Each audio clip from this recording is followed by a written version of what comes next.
Marianne Williamson is lighting up the Democratic Party leadership debates. Could America really be about to get its first spiritualist president? Let's analyse that now using my mind. If you think any of this wonkiness is going to deal with this dark psychic force of the collectivized hatred that this president is bringing up in this country, then I'm afraid that the Democrats are going to see some very dark days. My favourite bit is that wonkiness bit, because it's difficult to argue with that diagnosis that what people in desperate psychological, economic and spiritual conditions don't want is abstract policy debate.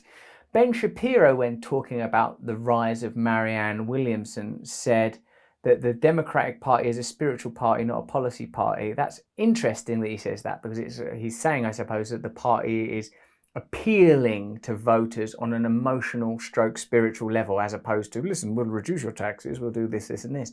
I would obviously respond that the Republicans, particularly in its present form, is also a spiritual party, but its resource is anger, rage, alienation, and a kind of weaponized nostalgia for a time that never really existed. This phenomena is present beyond the shores of the United States of America. In the UK now, we've elected, or like the Conservative Party membership have elected, a charismatic, smooth-talking, carefully calculated, but apparently bumbling Prime Minister.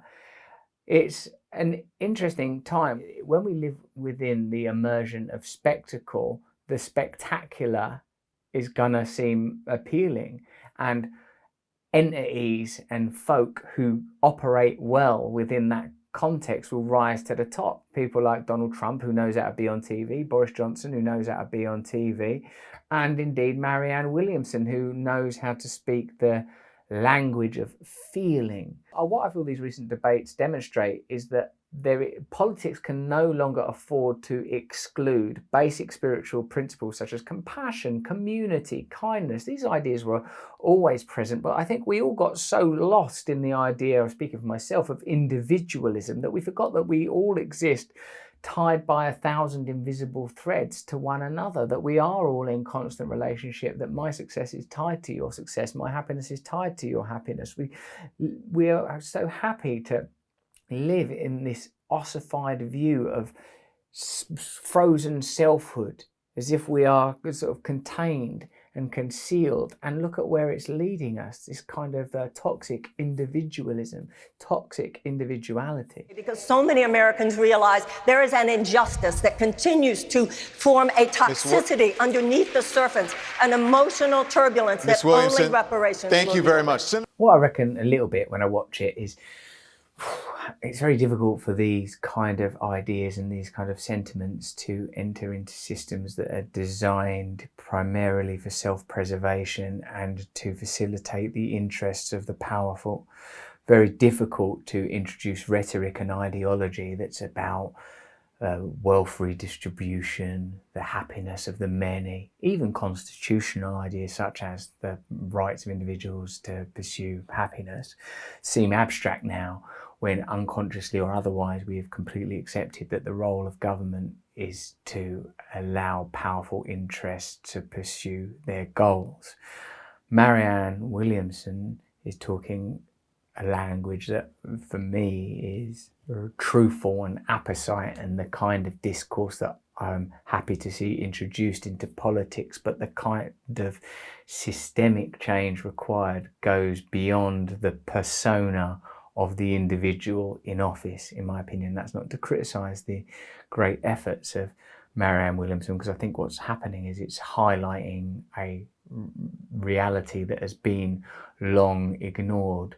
No more should we be voting for some kind of charming, smiling huckster of any hue, but for people at least who have intentions that explicitly address the needs of the majority of people.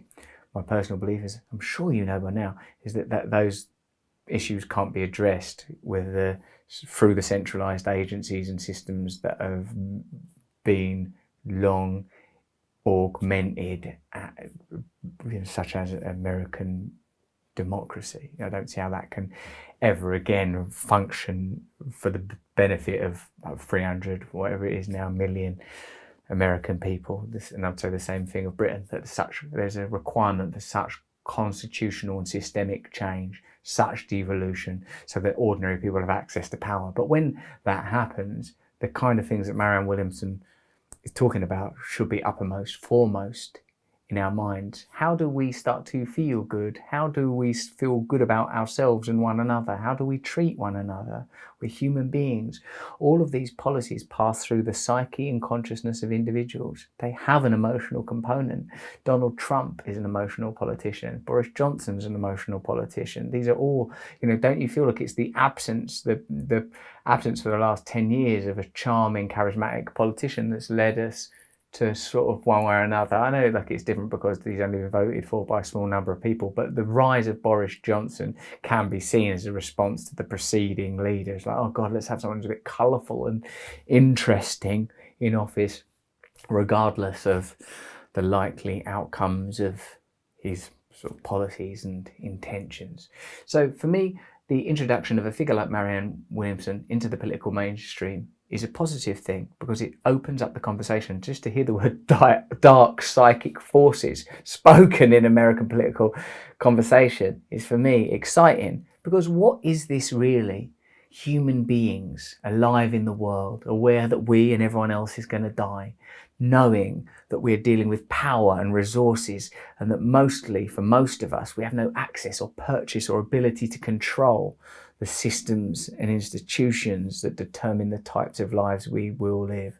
Well, having a more open discourse, a more thorough discourse, is one way that may begin to alter.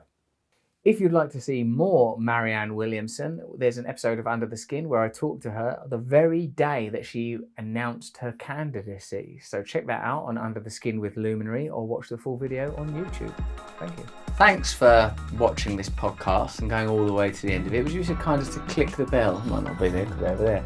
And subscribing, so that we can infiltrate your serenity and peace of mind with jangling bells and buzzes.